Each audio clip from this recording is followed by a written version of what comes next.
मंजिल उन्हीं को मिलती है जिनके सपनों में जान होती है, पंखों से कुछ नहीं होता, हौसलों से उड़ान होती है।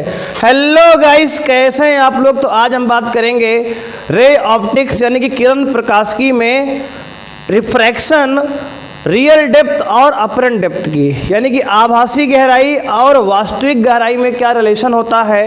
यानी कि अगर कोई भी ऑब्जेक्ट किसी लिक्विड में रखा हुआ है तो वह जो है अपने रियल हाइट से कितना ऊपर या कितना नीचे दिखाई देगा।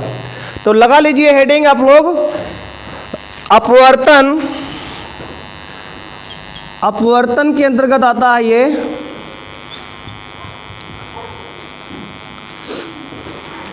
वास्तविक ऊंचाई गहराई, वास्तविक गहराई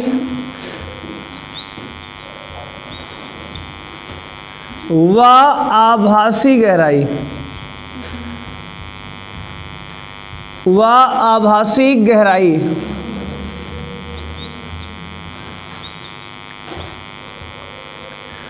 वास्तविक गहराई व आभासी गहराई, इसे कहते हैं refraction, real depth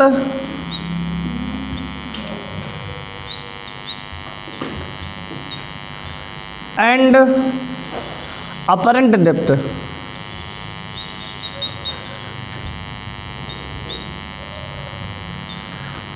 real depth और अपरेंट डेप्थ यानी कि वास्तविक गहराई या आभासी गहराई में संबंध कैसे निकालेंगे हम। मान लीजिए ये कोई लिक्विड आपके पास है,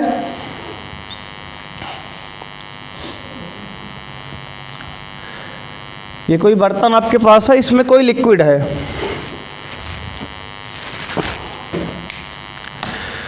इसमें मान लो हमने भर दिया जल, वाटर भर दिया, पानी।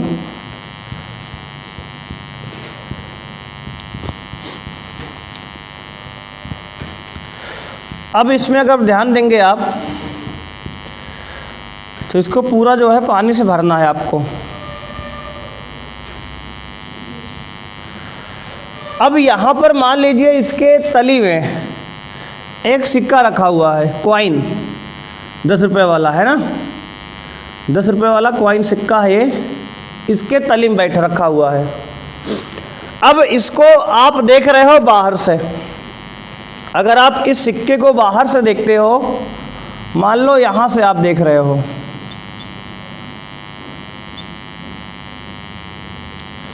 यहाँ से जो है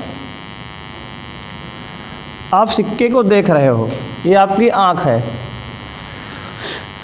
तो ये सिक्का आपको कब दिखाई देगा? जब यहाँ से रेज निकले और आपके आँख तक जाए, है ना। देखो, आँख से रेज नहीं निकलती, रेज जो किरण है, प्रकाश किरण, वो निकलेंगी सिक्के से। मतलब जिस ऑब्जेक्ट को आप देख रहे हो उस ऑब्जेक्ट से रेज निकलेंगी और आँख तक जाएंगी आपके, और आपके आँख पर इसका प्रतिबिंब बनेगा तो आपको ये दिखाई देगा। तो मान लेते हैं कि एक रे जो है सीधे निकल गई, एकदम सीधे इस तरह से, नॉर्मल इंसिडेंट बताया था हमने कि जब अभिलंब किरण आपतित होती है 90 डिग्री पे तो मुड़ती नहीं है, सीधे निकल जाती है। तो ये किरण क्या हुआ, 90 डिग्री पर निकली थी, तो सीधे जो है सिक्का थोड़ा इधर बनाते हैं। अब देखो ये सीधे किरण निकल गई बिना आप मुड़े हुए, क्योंकि 90 डिग्री पे जब किरण डालते हैं सीधा निकल जाती है, अभिलंब आपतन कहते हैं इसको। और किसी भी इमेज के बनने के लिए कम से कम 2 किरण की रिक्वायरमेंट होती है, 2 रेस चाहिए हमें। तो अभी तो बनेगा नहीं इमेज, हमें कम से कम 2 रेस चाहिए। तो एक रेस तो ये सीधे हो गई नॉर्मल, अगर 90 डिग्री पर रे डालेंगे सीधे निकल जाएगी, जैसा कि दिखाया गया चित्र में। अब देखो आगे, अब आप मान लो कि एक रे हमने और डाल दिया, एक रे हमने यहाँ पे और निकाल दिया कुछ ऐसा, एक रे हमने कुछ ऐसा निकाल दिया। और यहाँ अगर अभिलंब हम खींच लें तो ये कुछ अभिलंब ऐसा रहेगा, ये नॉर्मल है, ये n है अभिलंब। तो अब देखो ये लिक्विड है वाटर, रिफ्रैक्टिव इंडेक्स यानी कि अपवर्तनांक किसका, जल का, तो म्यू डब्ल्यू लिख दिया हमने। ये बाहर मीडियम एयर है तो म्यू ए हो जाएगा, एयर अपवर्तनांक वायु का, है ना, ये जल का और ये वायु का। अब आपको बताया गया है कि अगर कोई प्रकाश किरण सघन माध्यम से विरल माध्यम में जाएगी तो क्या होगा, अभिलंब से दूर हट जाएगी। अगर कोई प्रकाश किरण सघन माध्यम से विरल माध्यम में जाएगी तो अभिलंब से दूर हट जाएगी, तो इसका मतलब ये रे कुछ ऐसे चली जाएगी, ऐसे, ठीक है, कोई दिक्कत नहीं यहाँ तक। देखो हमने क्या किया, हमने कहा आपको वास्तविक और आभासी गहराई में संबंध निकालना है, तो क्या किया हमने, एक बीकर लिया, एक बर्तन, उसमें पानी भर लिया जल, और उसमें एक नीचे सिक्का डाल दिया 10 रुपये वाला, ठीक है ना। अब जिसको मिलेगा पहचान पाएगा, सिक्का मिल जाएगा उसी को, ठीक है ना, तो उसी से चाय पिया जाएगा अभी। अब देखो मान लो इसको हमने डाल दिया सिक्का अंदर, तो एक यहाँ पर मान लो तुम यहाँ से बैठ कर देख रहे हो, तुम्हारी आँख है ना, अब यहाँ से अगर देखोगे तो क्या होगा, सिक्के से एक रे निकली सीधी, बिल्कुल नॉर्मल इंसिडेंट हुई, यानी कि आप अभिलंब आपतित हुई 90 डिग्री पे, जो कि सीधे बिल्कुल निकल गई। इमेज बनने के लिए कोई भी चीज़ हमें तब दिखाई देगी जब मिनिमम, कम से कम एटलीस्ट 2 रेज उस ऑब्जेक्ट से निकले और हमारे आंखों पर आकर बने उसका प्रतिबिंब, तब दिखेगी हमें, है ना। तो एक रे हमने ऐसे डाल दिया, दूसरा रे हमने ऐसे डाल दिया, और अभिलंब यहाँ बॉर्डर है, मीडियम का बाउंड्री है, तो यहाँ अभिलंब हमने ड्रॉ किया, तो अभिलंब से दूर जाएगी, क्योंकि जब सघन से विरल में प्रकाश जाता है तो अभिलंब से दूर जाता है, और अगर विरल से सघन में जाता तो अभिलंब की ओर झुक जाता, फिर ऐसे जाता अगर उल्टा होता तो। अब देखो 2 रे हमने बना दिया, अब देखो ये रे तो सीधे ऐसे निकल गई है, और ये रे जो ऐसे निकल गई है, अब देखो इनके बीच की दूरियां जैसे जैसे आगे बढ़ेंगी बढ़ती जाएगी, है ना। ये सीधे ऐसे जा रही है और ये वाली ऐसे जा रही है, क्या कभी ये आगे मिल सकते हैं क्या, ये कभी आगे नहीं मिलने वाले हैं, तो इनको हमें पीछे मिलाना पड़ेगा ना, पास्ट में जाके। तो अब इनको ज़बरदस्ती मिलाते हैं, देखो ये मिला दिए, और ये बन गया सिक्के का आभासी प्रतिबिंब। है सिक्का यहाँ लेकिन दिखाई दे रहा है यहाँ आपको, ठीक है ना। सिक्का की वास्तविक गहराई ये थी।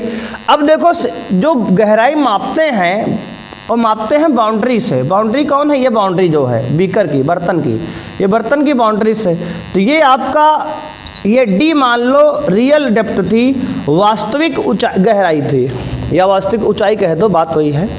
तो वास्तविक ऊंचाई क्या थी, गहराई डी थी सिक्के की। कहाँ से मेजर करेंगे, गहराई को यहाँ से मापेंगे बर्तन के बाउंड्री से, जहाँ से मीडियम अलग हुआ है, क्योंकि यहाँ तक वाटर है, उसके ऊपर एयर है। अब ये वास्तविक गहराई हो गई डी, और बात करें आभासी गहराई की, जितना दिखाई देगा तो ये क्या है, मान लो ये डी डैश है, क्या है ये, डी डैश है। आभासी गहराई क्या है, डी डैश, वास्तविक गहराई क्या है, डी है। अब सिक्का आपको यहाँ दिखाई देगा, ठीक है, सिक्का कहाँ दिखाई देगा आपको, तो कहोगे सिक्का आपको यहाँ दिखाई देगा।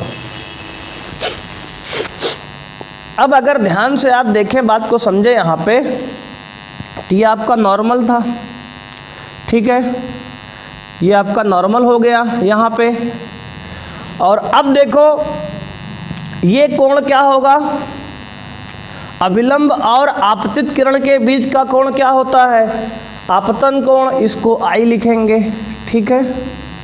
अभिलंब और आपतन किरण के बीच का कोण, आपतन कोण आई से लिख दिया हमने। अब अगर ध्यान से देखो आप, तो ये वाला भी एंगल आई होगा, क्योंकि यहाँ z बन रहा है, देखो जहाँ z बनता है, ये देखो ये क्रॉस करके z ही बन रहा है, तो ये वाला एंगल और ये वाला एंगल दोनों क्या होंगे, आई हो जाएंगे, है ना। ज्योमेट्री में आप पढ़े होगे इस तरह, देखो ऐसे वाले में ये जो एंगल, वही एंगल ये होता है, क्या होता है ये, हाँ, एकांतर कोण से ये 2 रेखाएं अगर समांतर हैं, तो अगर एक तिर्यक रेखा काटेगी तो इसके जड़ जो बनता है उसके एंगल ये वाले और ये वाले एकांतर कोण से बराबर होंगे। तो ये आई अगर है तो ए भी आई होगा, थोड़ा 9th की ज्योमेट्री यहाँ लग जाएगी हल्का सा। अब देखो आगे की बात करते हैं, और ये कोण आपका क्या होगा, अभिलंब और आपतन के बीच का बना कोण। अपवर्तन किरण के, ये अभिलंब और ये अपवर्तन किरण, अपवर्तित किरण है, इसके बीच का कोण अपवर्तित कोण, अपवर्तन कोण, एंगल ऑफ रिफ्रैक्शन आर। अगर ये आर है तो देखो ये रेखा और ये रेखा समांतर है और ये तिर्यक-छेदी रेखा है, तो ए बी कितना होगा फिर, ए बी आर हो जाएगा। देखो ये रेखा और ये रेखा समांतर है, दो समांतर रेखा को जब एक तिर्यक छेदी रेखा इस तरह, देखो जो समांतर रेखा को एक तिर्यक छेदी रेखा जब काटेगी इस तरह, तो ये एंगल और ये एंगल तो बराबर ही होगा, और ये एंगल और ये एंगल बराबर होगा एकांतर कोण से। तो वैसे ही देखो ये समांतर इसके है, ये तिर्यक छेदी रेखा काट रही है, तो ये एंगल और ये एंगल एकांतर कोण से आर और आर क्या हो जाएगा, बराबर हो जाएगा। इतनी बात समझ में आई सबके, कोई समस्या यहाँ तक किसी को? ठीक है जी, आ रही बात। अब देखो आगे, अब यहाँ तक की बात तो हमारी आपकी हो गई, ये एकांतर कोण से दोनों और ये जो है आपका बराबर हो गया इस तरह से, और ये z बन रहा इसलिए बराबर हो गया। अब देखो आगे की बात करते हैं। अगर ध्यान से आप देखो तो अगर इसको मान लें हम a बिंदु, इसको मान लें हम b बिंदु, इस वाले को, इसको b मान लें, तो ये a और b, तो देखो, और यहाँ मान लें सिक्के वाले पॉइंट को अगर हम मान लें c है, यहाँ सिक्का जहाँ है उसको c मान लेते हैं, तो देखो एक ट्रायंगल आपके सामने बन रहा होगा, 90 डिग्री यहाँ बन ही रहा है। तो अब देखो ट्रायंगल त्रिभुज ABC में, त्रिभुज ABC में अगर हम एंगल I का मान निकालें तो क्या क्या पता है, देखो AB और ये D, लंब और ये आधार, तो लंब बटे आधार tan होता है, तो यहाँ पे निकालें त्रिभुज ABC में tan I, एंगल I है ये वाला, देखो ये वाला एंगल I ले रहे हैं, ध्यान से देखो ये त्रिभुज ऐसे बना है, यहाँ पे B है, यहाँ पे A है और यहाँ पे सिक्का है, यहाँ पे C है, ये 90 डिग्री है, और ये AC आपका D दिया गया है और AB पता नहीं है ना, आपका BO पता है। तो अगर इसमें हम tan I लगाएं, tan थीटा, तो tan थीटा क्या होता है, तो आप कहोगे लंब बटे आधार, लंब है AB और आधार है D, ये हो गया एक इक्वेशन, इसको आप छोड़ दो यहीं पे, क्या बन गया, tan I बराबर लंब बटे आधार, देखो ये लंब है AB और ये आधार पूरा है AC, ये पूरा D है अब इसकी AC है ना, तो AB अपॉन D आ गया आपके पास। ऐसे ही सिमिलरली इसी प्रकार, अगर इसी प्रकार हम बात करें आगे, तो अगर ध्यान दो आप, तो एक त्रिभुज है AB और यहाँ नाम देते हैं इसको D, मान लो दे दिए ABD में, कैपिटल D है ना ये वाला, तो त्रिभुज ABD में, तो ये आपको बनेगा छोटा सा ट्रायंगल जिसमें एंगल ये R है और ये D डैश है बेस आधार, और तो AB रहेगा ही, और ये A यहाँ पे है 90 वाले पे, और यहाँ B है। तो अगर यहाँ बात करें tan R लगाएंगे, क्योंकि एंगल यहाँ R है, तो tan R बराबर AB तो वही रहेगा, लंब वही है AB, और आधार यहाँ है D डैश, क्योंकि ये आभासी गहराई है। तो आपके पास ये इक्वेशन नंबर 2 हो गया, तो इक्वेशन 1 और इक्वेशन 2 बन गया। अब देखो आगे की बात करते हैं। अब हम लोग जानते हैं, स्नेल का नियम पढ़े थे, उसमें हमने बताया था कि μ1 sin I बराबर μ2 sin R, है ना। तो μ1 के जगह पे यहाँ पे मान लेते हैं इस माध्यम का जो अपवर्तनांक है, जहाँ से प्रकाश किरण निकली है, उसको μI मान लिए। देखो म्यू वाटर भी मान सकते हो आप, म्यू डब्लू, अच्छा म्यू डब्लू मान लिया हमने पहले से है, तो कोई दिक्कत नहीं, म्यू डब्लू ही लेके चल लेते हैं, ठीक है। मतलब जिससे क्या है, रेस जिससे निकल रही है, जिससे रेस इंसिडेंट हुई है, उसको ले लिया हमने, तो जिससे रेस निकली है म्यू डब्लू लिया हमने उसको है। तो क्या आएगा यहाँ पे, तो आपका आएगा अपवर्तन के नियम से, तो लिखेंगे प्रकाश के अपवर्तन के नियम से, या दूसरे नियम से बात करो तो क्या होगा, म्यू डब्लू रिफ्रैक्टिव इंडेक्स ये वाटर का, और उसके साथ उसका साइन आई बराबर म्यू ए यानी एयर का रिफ्रैक्टिव इंडेक्स अपवर्तनांक वायु का, उसके गुणे में साइन आर प्रकाश का अपवर्तनांक साइन ऑफ आर। तो म्यू1 साइन आई बराबर म्यू2 साइन आर होता है। तो म्यू1 की जगह पहला माध्यम क्या है, वाटर है, तो वाटर लिख देंगे म्यू डब्लू, और दूसरा माध्यम एयर है, वायु है, इसलिए लिख देंगे म्यू एयर। ये हो गया आपके पास एक और इक्वेशन यहाँ पे, ठीक है। इसको मान लेते हैं इक्वेशन नंबर 2 के बाद 3 ले लिया हमने। अब देखो इसके बाद की कहानी क्या है। अब ये हमारे पास tan I बराबर AB/d आ गया, tan R बराबर AB/d डैश आ गया, और प्रकाश के अपवर्तन के नियम से mu W sine I equal to mu A sine R। Mu W क्या है, जल का अपवर्तनांक, साइन I क्या है, आपतन कोण की ज्या, म्यू ए क्या है, अपवर्तन कोण का अपवर्तनांक यानी वायु के सापेक्ष, और वायु का अपवर्तनांक हो गया, और ये अपवर्तन कोण की ज्या हो गई साइन आर। अब इसके बाद क्या बताओ कि आप अभी इस ऑब्जेक्ट, इस आदमी को जो आंख से देख रहा है इधर से, क्या इसको सिक्का दिखाई दे रहा होगा अभी? तो आंसर होगा अभी नहीं दिखाई देगा। क्यों? क्योंकि कोई भी रे दिखाई देने के लिए कम से कम एटलीस्ट 2 किरण यहाँ से निकलनी चाहिए, उसकी आंख में जानी चाहिए। अभी तो केवल एक ही किरण उसकी आंख में गई है ना। अभी तो केवल उसके आंख में कितने किरण गई हैं? एक किरण गई है, ये सीधे नॉर्मल वाली गई है। क्या एक ही किरण से उसको ऑब्जेक्ट दिखाई दे सकता है क्या? नहीं, एक किरण से ऑब्जेक्ट नहीं दिखाई देगा, क्योंकि प्रतिबिंब बनाने का ही नियम है कम से कम एटलीस्ट 2 किरण उसको तो दिखनी चाहिए ना। अभी तो केवल एक ही किरण उसको दिख रही है ना। तो अभी जो है उसको दिखाई सिक्का नहीं देगा, तो क्या करना पड़ेगा फिर? तो करना ये है आपको कि देखो होता क्या है वास्तविकता में ये है कि इस जो हमारा ये ऐसी किरण गई है, इसके एकदम पास बहुत सारी किरण इनफाइनाइट रेस जाएंगी। हम लोग केवल समझने के लिए 2 किरण बनाते हैं, लेकिन हुआ क्या है ना, इस सिक्के से इनफाइनाइट रेस निकली हैं, अनंत रेस, और ऐसे आगे गई हैं ये। तो इसमें बहुत सारी रेस होंगी जो इस एसी के बहुत पास से गुजरी होंगी। यानी कि ऐसा मान लेते हैं कि ये ए और बी दोनों बहुत पास है, वेरी वेरी क्लोज है। जो ए बी हम बना दिए वहाँ, उस दिखाने के लिए थोड़ा साफ दिखे आपको। वास्तविकता में क्या होगा कि ये जो बी पॉइंट है बहुत नज़दीक होगा, लगभग ए के बहुत पास होगा, ठीक है ना। ए के बहुत पास होगा, तो ये जो रेज है इसी के पास से आँख से ही गुजरेगी, ठीक है ना।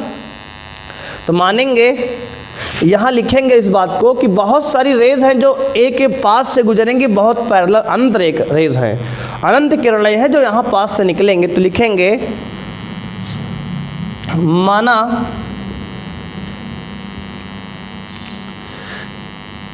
ए व बी बिंदु बहुत पास हैं। मान लिए कि ए व बी बिंदु क्या है, बहुत पास है, यानी वेरी क्लोज है। अगर ए और बी देखो, अगर ये बी पॉइंट उठ के यहाँ आ जाएगा तो क्या होगा, यानी बी जो है ये अप्रोच करेगा ए की ओर, मतलब बी जो है ए के आसपास है, अप्रोच का निशान होता है, मतलब अग्रसर है। बी जो है अग्रसर है ए की ओर, मतलब कि बी जो है ए के पास ही है, दूर नहीं है, वो पास है बहुत। अगर बी पॉइंट बहुत पास होगा तो होगा क्या तुम्हारा, इसमें ये होगा कि जो साइन आई है लगभग आपके आई के बराबर हो जाएगा। समझ रहे हो? समझो ध्यान से। अगर ये बी जो है ए के पास होगा, यानी ये दूरी बहुत कम हो जाएगी ए बी वाली, ए बी लगभग 0 के बराबर बहुत पास हो जाएगा, तो क्या होगा, साइन आई लगभग आई के बराबर हो जाएगा। और ये आई लगभग क्या होगा, tan i के बराबर हो जाएगा, यानी ये लगभग तीनों आपस में बराबर हो जाएंगे। ये अजम्पशन है, इसको आपको मानना पड़ेगा यहाँ पे। तो हमने कहा sin i लगभग i के बराबर और ये i लगभग tan i के बराबर हो जाएगा, यानी ये एंगल बहुत छोटे छोटे बनेंगे। थोड़ा सा फील करो कि अगर ए बी बहुत पास हो जाएंगे तो ये कोण जो आई आर बने हैं तुम्हें बड़े दिख रहे हैं, बड़े नहीं हैं, बहुत छोटे छोटे कोण है ये। ऐसे ही साइन आर जो है लगभग आर के बराबर और ये आर लगभग साइन आर के tan आर के बराबर हो जाएगा। ठीक है, बात समझ में आ रही है? यानी साइन आई लगभग आई के बराबर और i जो है लगभग tan i के बराबर, यानी कि ये तीनों बराबर आपस में है, साइन i और tan i। ऐसे ही साइन r और tan r, क्योंकि ये a और b बहुत छोटे हो गए हैं, जब a और b बहुत छोटे हो गए तो ये कोण भी बहुत छोटे हो जाएंगे, तो साइन i और tan i सब आपस में बराबर हो जाएंगे। अगर ये सब आपस में बराबर हो गए हैं तो अब देखो इसके बाद की कहानी क्या है। तो आप करो क्या, यहाँ पे जो साइन आई है इसके जगह पे tan i की वैल्यू रखना पड़ेगा आप, क्योंकि बराबर ही रख सकते हो। इस tan r की जगह पे साइन r की वैल्यू चिपका दो यहाँ पे, मतलब रख दो, क्योंकि सब बराबर ही है। तो अगर हम यहाँ से देखो उठा के वैल्यू रखे, देखो म्यू डब्लू देखो साइन i की जगह पे tan i की वैल्यू रख दो, क्योंकि बराबर ही है। तो ए बी अपॉन डी रखो यहाँ, तो mu W into A B upon D बराबर में म्यू ए, ये mu A into sine R की वैल्यू क्या है, tan आर के बराबर है, तो A B upon D dash रखो, तो A B upon D dash रख दो। अब देखो क्या होगा, ये ए बी से ए बी तो कैंसिल हो गया क्योंकि बराबर ही है, ए बी से ए बी कैंसिल हो गया तो क्या बचा, तो आप कहोगे mu W upon D equal to mu A upon D dash. ये एक फार्मूला आपके सामने बन के आ गया। क्या है देखो, उस माध्यम का अपवर्तनांक जिससे प्रकाश किरण निकली है बटे वास्तविक गहराई बराबर उस माध्यम का अपवर्तनांक जिसमें प्रकाश किरण गई है निकल के अपॉन आभासी गहराई। ये एक फार्मूला बन के आ गया, यानी कि अपवर्तनांक अपवर्तन माध्यम का जिस माध्यम में लाइट गई है अपॉन रियल डेप्थ वास्तविक गहराई बराबर में अपवर्तनांक जिस माध्यम में लाइट निकल के गई है अपॉन आभासी गहराई। ठीक है, जिससे लाइट निकली है अपॉन वास्तविक गहराई, जिसमें लाइट गई है उसका अपवर्तनांक बटे वास्तविक गहराई। ये आपके सामने एक फार्मूला निकल के आ गया। ठीक है जी, तो एक बार अच्छे से इसको नोट कर लो, फिर आगे हम लोग बढ़ेंगे। अब आप चाहें तो इस फॉर्मूले को mu W upon D equal to mu A upon D dash को थोड़ा एडिट कर सकते हैं। कैसे एडिट करेंगे, तो म्यू डब्लू की जगह म्यू आई लिख दें, जिसमें से लाइट इंसिडेंट हुई है, आपतित हुई है।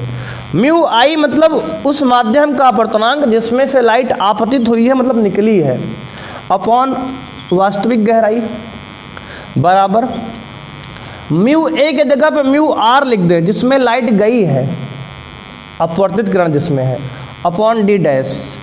ऐसे भी चाहें तो आप इसको याद रख सकते हैं, इससे ज़्यादा याद हो जाएगा। क्यों, जिसमें से लाइट निकली है उसका माध्यम का अपवर्तनांक अपॉन में डी, जिसमें लाइट गई है म्यू आर, क्योंकि जिधर लाइट जाएगी उधर अपवर्तन कोण बनेगा आर, तो mu R upon D dash. जिसमें से लाइट निकली है अपॉन वास्तविक गहराई, जिसमें लाइट गई है उसका अपवर्तनांक बटे डी डैश। चाहे ऐसे याद कर लो चाहे ऐसे याद कर लो, दोनों ही एक फार्मूला है। ठीक है, जल्दी से एक बार आप नोट करेंगे, फिर हम लोग बढ़ेंगे, इसके आगे कॉन्सेप्ट सीखेंगे। एक और कि ये जो शिफ्ट है, शिफ्ट माने जो विचलन है, कितना इसमें अंतर आया, शिफ्टिंग कितना हुई है, ये एंगल में डी और डी डैश का अंतर क्या है, शिफ्टिंग पूछता है। अब डाल लो आप हेडिंग शिफ्ट। शिफ्ट माने विस्थापन होता है, SHIFT, शिफ्ट। शिफ्ट माने विस्थापन, मतलब कितना जो है सिक्का डिस्प्लेस हो गया अपने ओरिजिनल पोजीशन से। तो विस्थापन क्या होगा? तो विस्थापन जो होगा आपका शिफ्ट बराबर D माइनस डी डैश। कितना होगा? D minus D dash. देखो ये पूरी ऊंचाई D थी, ध्यान समझो, ये पूरी ऊंचाई D थी और D से कितना विस्थापित हुआ? ये D डैश ऊपर दिखाई दे रहा है ना, ऊपर से नीचे तक की दूरी क्या है? D है, और ऊपर से यहाँ सिक्के की आभासी गहराई की दूरी क्या है? D डैश है। तो हमें ये दूरी बीच वाली चाहिए। इतना विस्थापित हुआ ना, मतलब यहाँ सिक्का यहाँ पहुँच गया, विस्थापन ये इतना हुआ है। देखो यहाँ से लेके यहाँ तक का विस्थापन, ये आपका विस्थापन है। कैसे निकलेगा? D में से D डैश निकाल दो, जो दूरी आएगी वही ये वाली आएगी, बीच वाली है, यही विस्थापन है ना आपका। तो देखो यहाँ से, तो D माइनस D डैश, देखो D डैश का वैल्यू यहाँ से निकाल लो। अगर D डैश की वैल्यू यहाँ से निकालो या फिर वहाँ से निकालो, बात वही है।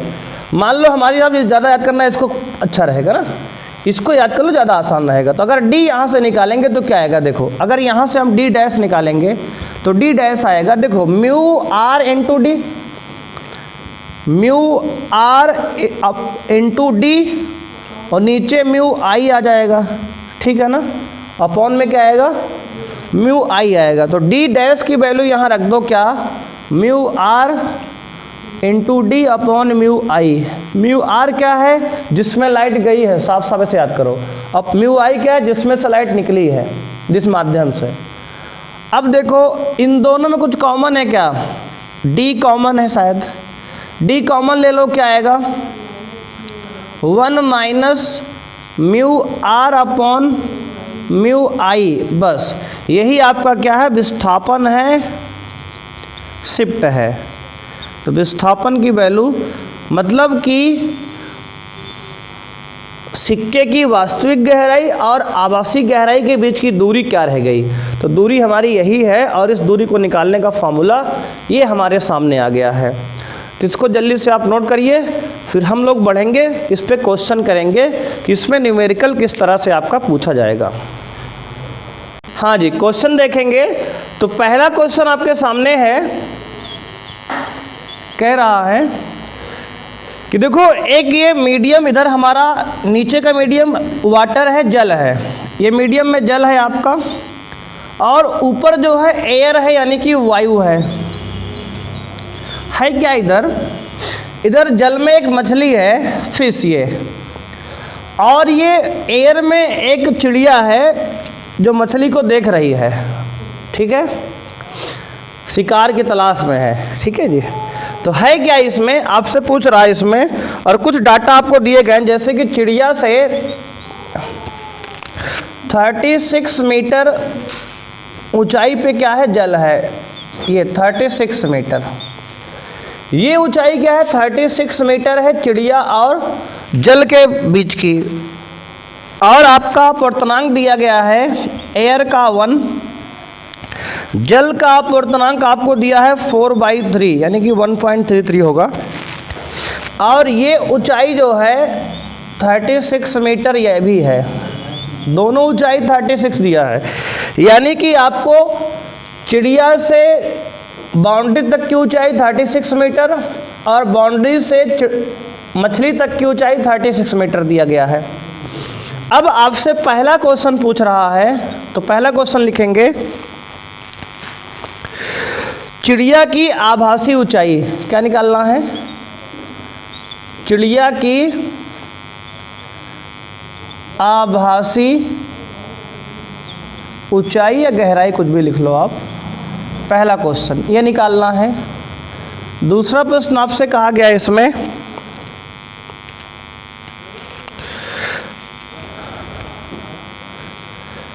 मछली को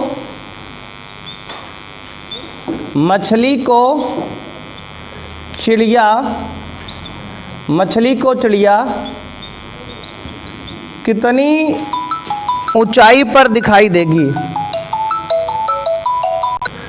तो पहला प्रश्न हो गया चिड़िया आभासी ऊंचाई, चिड़िया की निकालना है, चिड़िया की आभासी ऊंचाई निकालना है। दूसरा, मछली को चिड़िया कितनी ऊंचाई पर दिखाई देगी। और तीसरा आपको निकालना है मछली की आभासी ऊंचाई। मछली की आभासी ऊंचाई, ये हो गया। और चौथा निकालना है आपको चिड़िया को मछली कितनी ऊंचाई पर दिखाई देगी। ये 4 प्रश्न, जितने सवाल यहाँ पर बन सकते हैं आपके, सभी सवालों को यहाँ एक ही क्वेश्चन में दिया गया। ठीक है जी, तो यहाँ ध्यान देंगे आप कि पहला जो है आपको निकालना है चिड़िया की आभासी ऊंचाई।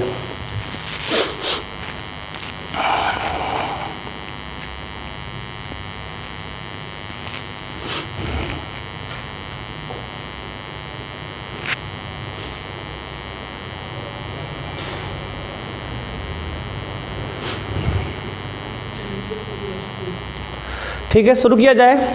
देखो, सबसे पहले क्वेश्चन को शुरू करते हैं। तो पहले क्वेश्चन में आप ध्यान देंगे यहाँ पर किसकी निकालना है, देखो, चिड़िया की आभासी ऊंचाई। चिड़िया की आभासी ऊंचाई। अच्छा, चिड़िया को कौन देखेगा? मछली देखेगी। तो अगर मछली चिड़िया को देखेगी तो रेज कहाँ से निकलेगी? चिड़िया से निकलेगी ना, क्योंकि मछली तो देखेगी। जैसे हम देख रहे थे आँख से, तो लाइट सिक्के से निकल रही थी। ध्यान दो, जब हम आँख से देख रहे सिक्के को, तो सिक्के से लाइट निकल रही थी, हमारे आँख पे आ रही थी। जो देखता है उसकी तरफ लाइट आती है, और जिसको देखेंगे उसकी तरफ से आएगी। बात समझ रहे हो ना? तो लाइट चिड़िया से निकलेगी अब की बार, क्योंकि पूछा गया है चिड़िया की आभासी। देखो, चिड़िया की आभासी ऊंचाई, तो चिड़िया की तरफ से लाइट आएगी। और कौन देखेगा? मछली देखेगी। तो करो क्या, देखो, एक लाइट रे डाल दो ऐसे नीचे की तरफ। कौन देख रहा है? चिड़िया की तरफ। देखो, लाइट चिड़िया से मछली की तरफ आ रही है। लाइट चिड़िया से मछली की तरफ आ रही है। तो हमने क्या बताया था फॉर्मूला?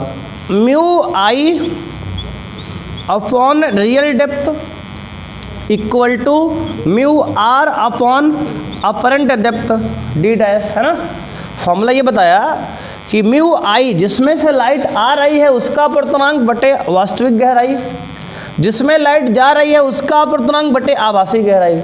तो अब बताओ, जिसमें से लाइट आ रही है उसका अपर्तनांक कितना है? तो एयर का अपर्तनांक 1 है। देखो 1 दिया है ना, ये 1 हो गया अपॉन एयर है ना, जिसमें से लाइट आ रही है, तो 1 हो गया अपर्तनांक उसका। नीचे डी, वास्तविक गहराई चिड़िया की। तो अब देखो, चिड़िया की वास्तविक गहराई क्या है? ऊंचाई 36 मीटर। देखो ये है 36 मीटर, है ना। 36 मीटर ऊपर चिड़िया है, मीडियम से, है ना। तो यहाँ लिख देंगे 36 आप, ये हो गया। बराबर में म्यू आर, अपर्तनांक जिसमें लाइट गई है, 4/3 देखो दिया है। तो यहाँ 4/3 इंटू डी डैश, तो आपको निकालना ही है, ठीक है ना। डी डैश क्या है? आपको निकालना है। बात समझ में आ गई जी? कोई दिक्कत यहाँ तक? देखो, हमने क्या किया, जिसमें से लाइट आई है, तो चिड़िया की तरफ से आई है, तो उसका अपर्तनांक 1 है। देखो 1 लिख दिए, ठीक है ना। और चिड़िया गहराई, चिड़िया की कितनी वास्तविक गहराई है? देखो, चिड़िया की वास्तविक गहराई ये है 36 लिख दिए। म्यू आर क्या है? तो आप कहोगे 4/3 है, ये दिया गया है जिसमें लाइट गई है। और डी डैश तो पहले से है। अब देखो, 3 से काटो, 3 एकम 3, 3 एकम 3, 3 दूनी 6, 12 बार गया। क्रॉस मल्टीप्लाई करो, डी डैश का मल्टीप्लाई 1 में, तो डी डैश ही होगा बराबर, और 12 चौके 48, 48 मीटर। यानी कि 48 मीटर ऊंचाई पर, 48 मीटर की ऊंचाई पर चिड़िया दिखाई देगी मछली को। यानी कि देखो अब की बार क्या हुआ, देखो अब की बार आभासी गहराई बढ़ गई है। देखो सिक्के केस में क्या था, सुनो ध्यान से मेरी बात। अब जब पानी में सिक्का था तो अपनी वास्तविक गहराई से ऊपर दिखाई दे रहा था, और चिड़िया यहाँ क्या है, वायु में है। लाइट पानी से वायु में देखना है तो अब की बार चिड़िया हमें और ज़्यादा ऊपर दिखाई देगी, और ज़्यादा ऊपर दिखाई देगी। यानी कि ये 36 है तो चिड़िया हमें कहीं यहाँ दिखाई देगी, चिड़िया यहीं दिखाई देगी, उतने ऊपर, कुछ और ऊपर। यानी कि यहाँ से 48 मीटर दूरी पर दिखाई देगी, या 48 मीटर दूरी पर चिड़िया हमें यहाँ से और ऊपर दिखाई देगी, अपने वास्तविक गहराई से, ऊंचाई से और ऊपर दिखाई देगी।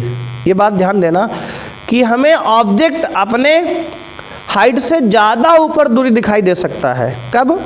लेकिन मीडियम, ध्यान देना, ऐसा कभी हो जाए। डेंसर से रेयर में जाएगी लाइट, तो ऐसा होगा। सघन से विरल कहानी है ये, ठीक है ना।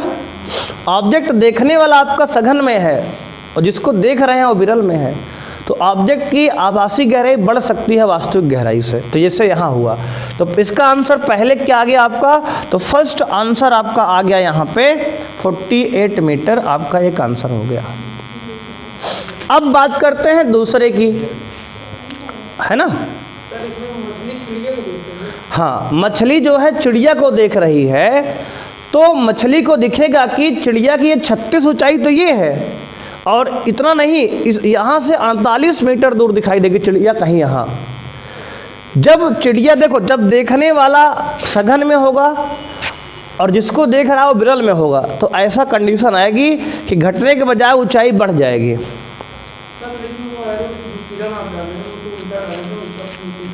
हाँ, ऊपर से नीचे डाले हैं तो इससे रेस निकल के इसके आँख में आई है, तो देख कौन रहा है, ये देख रहा है ना।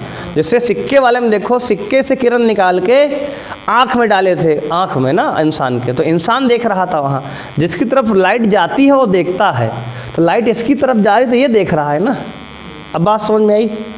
अब देखो आगे, अब दूसरा क्वेश्चन आपसे क्या पूछा, मछली को चिड़िया कितनी ऊंचाई पर दिखाई देगी। तो ये आंसर, सेकंड पार्ट का आंसर क्या होगा। देखो देखो यार, पहली बात तो बाउंड्री से मछली 36 मीटर की दूरी पे खुद ही अंदर गहराई में है, और यहाँ से 48 मीटर ऊपर दिखाई देगी उसको, तो टोटल हाइट क्या हो जाएगी, तो कहोगे 36, ये पहले से है गहरा पानी में, है ना। मछली पानी में गहराई में कितनी है, 36 मीटर पे, और प्लस 48 मीटर बाउंड्री के ऊपर उसको दिखाई देगी मछली।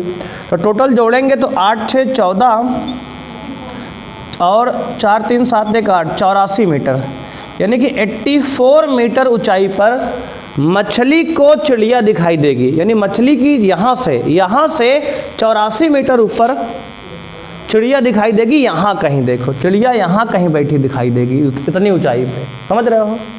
ये उसका इमेज होगा वर्चुअल, आभासी गहराई।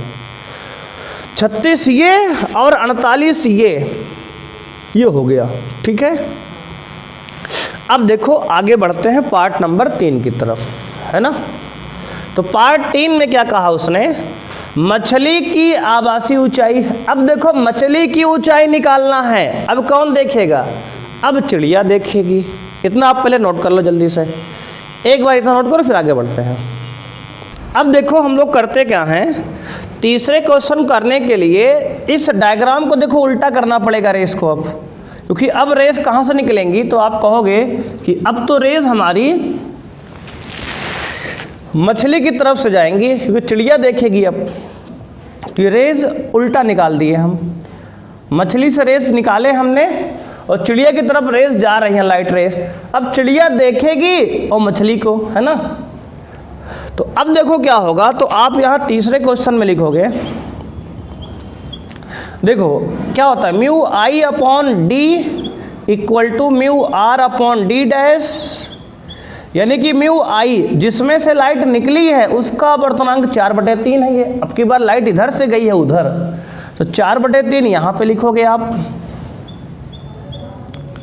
अपॉन, या फिर यही नीचे ही लिखो, बात तो वही होगी, तो ये पलट जाएगा 4/3 इंटू में ये 36 वास्तविक गहराई इसकी मछली की, 36 ये बराबर में म्यू आर, जिसमें लाइट गई है, अब की बार एयर में लाइट गई है, तो 1/d निकालना है। ठीक है जी, बात समझ में आई? ठीक है, वो फिर देख लो, जिसमें देखो अब की बार मछली की आभासी ऊंचाई निकालना है, जिसकी ऊंचाई निकालना है उससे लाइट निकाल दो ऊपर की तरफ, और अब की बार चिड़िया देखेगी तो उस माध्यम का अपवर्तनांक जिसमें से लाइट निकली है म्यू आई, तो वाटर का बटे वास्तविक गहराई बराबर जिसमें लाइट गई है उसका अपवर्तनांक बटे में आभासी गहराई। तो ये 4/3 और डी है 36 ये वाला, बराबर म्यू आर 1 है जिसमें एयर में गया था, अपॉन में डी डैश। अब देखो 4 एकम 4, 4 9 36, क्रॉस करो 9 त्रिक 27, 9 त्रिक 27 और क्रॉस मल्टीप्लाई करो तो डी डैश बराबर 27 मीटर आ गया।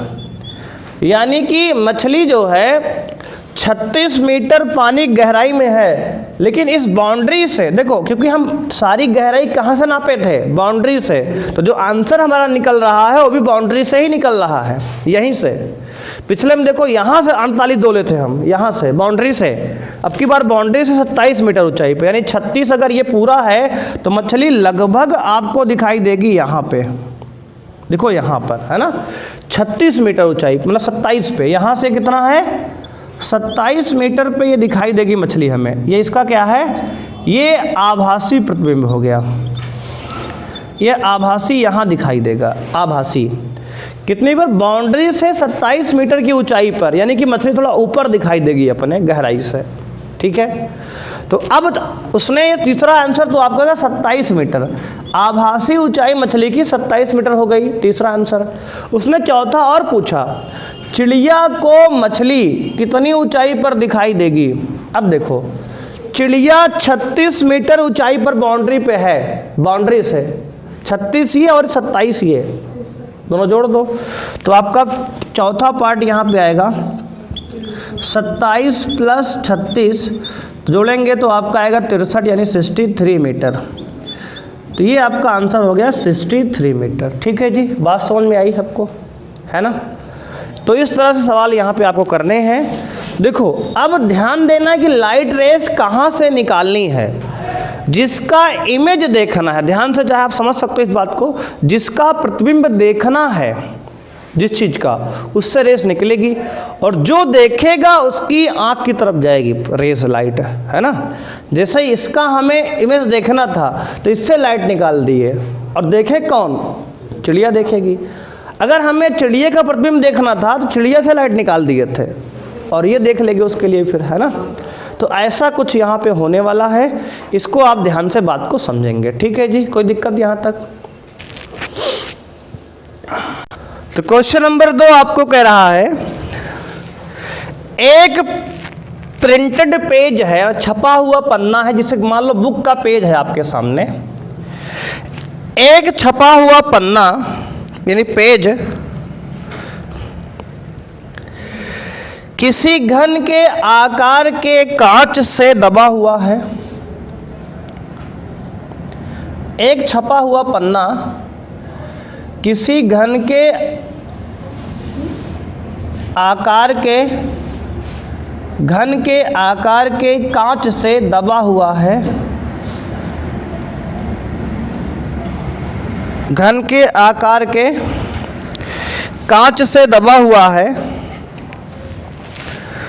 जिसका अपवर्तनांक 1.5 है, मतलब कांच का अपवर्तनांक दिया है, जिसका अपवर्तनांक 1.5 है।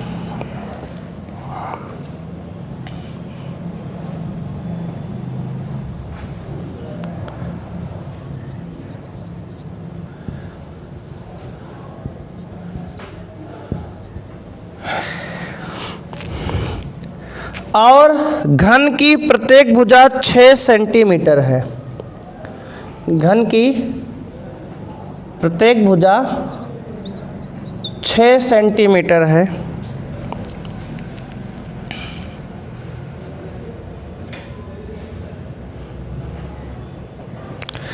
घन की प्रत्येक भुजा 6 सेंटीमीटर है, तब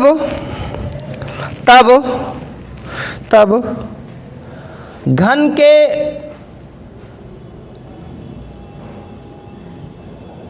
ऊपरी भाग से कितनी ऊंचाई पर पेज विस्थापित होगा। घन की ऊपरी भाग से यानी टॉप से पेज कितना विस्थापित होगा। घन के ऊपरी भाग से पेज कितना विस्थापित होगा। आपको विस्थापन निकालना है, ठीक है। क्या निकालना है? विस्थापन। मान लो यहाँ से आप देख रहे हो कुछ इस तरीके से, और एयर का अपवर्तनांक आप जानते ही 1 होगा। ये ऑब्जेक्ट ऊपर है, ठीक है। तो कह रहा है कि कितनी ऊंचाई पर आपको दिखाई देगा इमेज जो है। ये आपका फिगर है, ठीक है। एक बार देख लो ध्यान से। ये जो है आपका कांच का घन है। जैसे होता है ना, छोटा सा टेबल पे रखते हैं कांच का टुकड़ा, दबा देते हैं उस पेपर को, तो वैसे ही मान लो एक घन है, कांच, घन के आकार कांच है, उससे कागज़ को दबा दिए हैं, कागज़ को दबा दिए हैं, और ऊपर से ये ऑब्जेक्ट आदमी देख रहा है एयर से, और ये कांच से लगा हुआ पेज है। तो जो अक्षर लिखे हुए हैं पेपर में कितने ऊपर दिखाई देंगे हमें यहाँ से, यानी शिफ्ट निकालना, विस्थापन निकालना है। तो विस्थापन का सूत्र आपके सामने क्या था, जानते ही हो, बताए थे अभी हमने। क्या बताया कि D बराबर O, मतलब कि D into 1 minus mu R upon mu I, है ना। ये क्या था? विस्थापन का सूत्र था। विस्थापन का सूत्र क्या है? D into 1 minus mu R upon mu I। अब देखो म्यू R क्या होता है? जिसमें लाइट गई होती है, जिसमें लाइट गई होती है उसका अपवर्तनांक। म्यू I क्या है? जिसमें से लाइट गई होती है उसका अपवर्तनांक। बात समझ में आ रही है?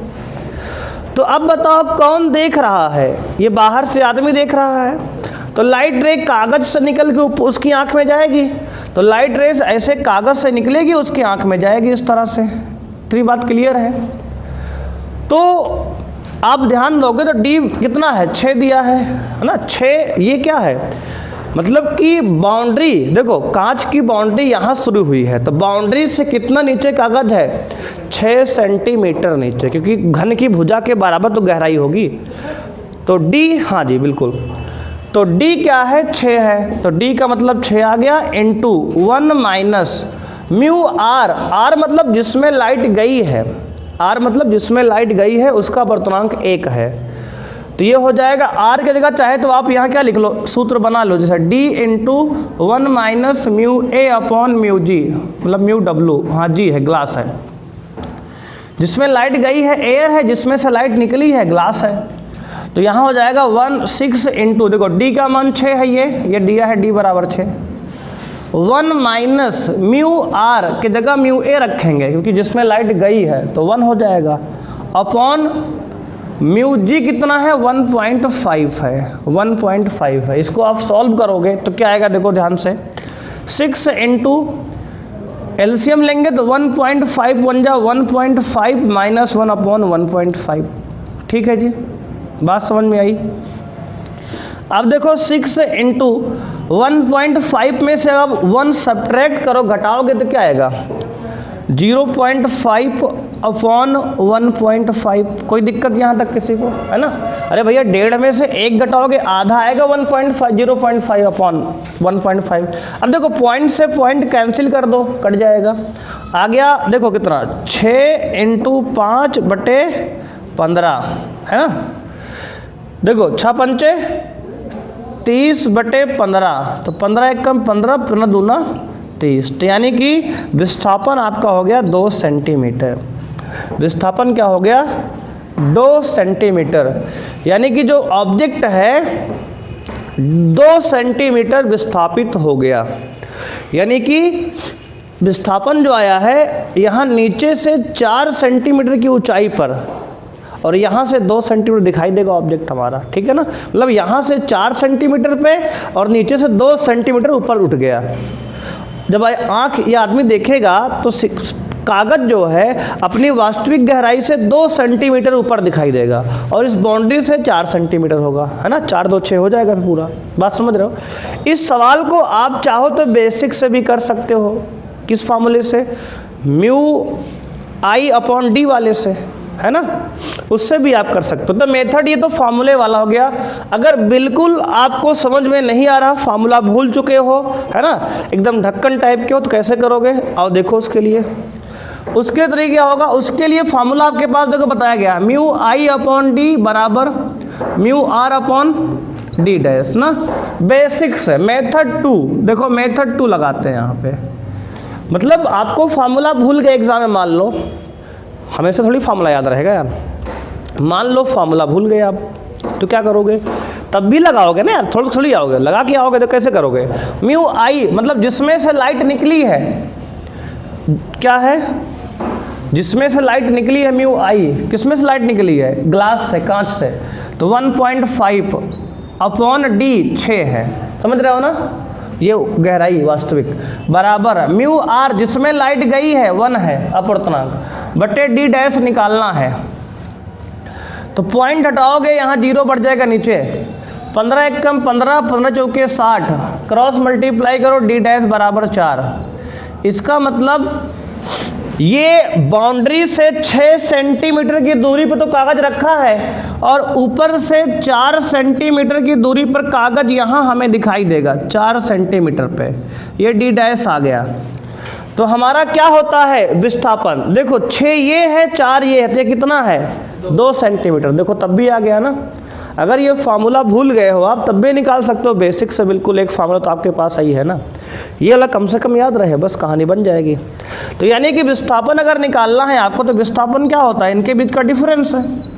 तो विस्थापन क्या होगा? D minus D dash. तो डी है 6, डी डैश है 4, घटाओगे 6 में 4 गया 2 सेंटीमीटर। देखो अब भी आंसर यहाँ से भी आ रहा है वही। तो ऐसे भी चाहे तो आप कर सकते हो, ठीक है ना। तो आज की क्लास में इतना ही करेंगे, अब मिलेंगे कल हम, है ना, नेक्स्ट क्लास में। तब तक के लिए थैंक यू बच्चों, बाय। मिलते हैं नेक्स्ट क्लास में।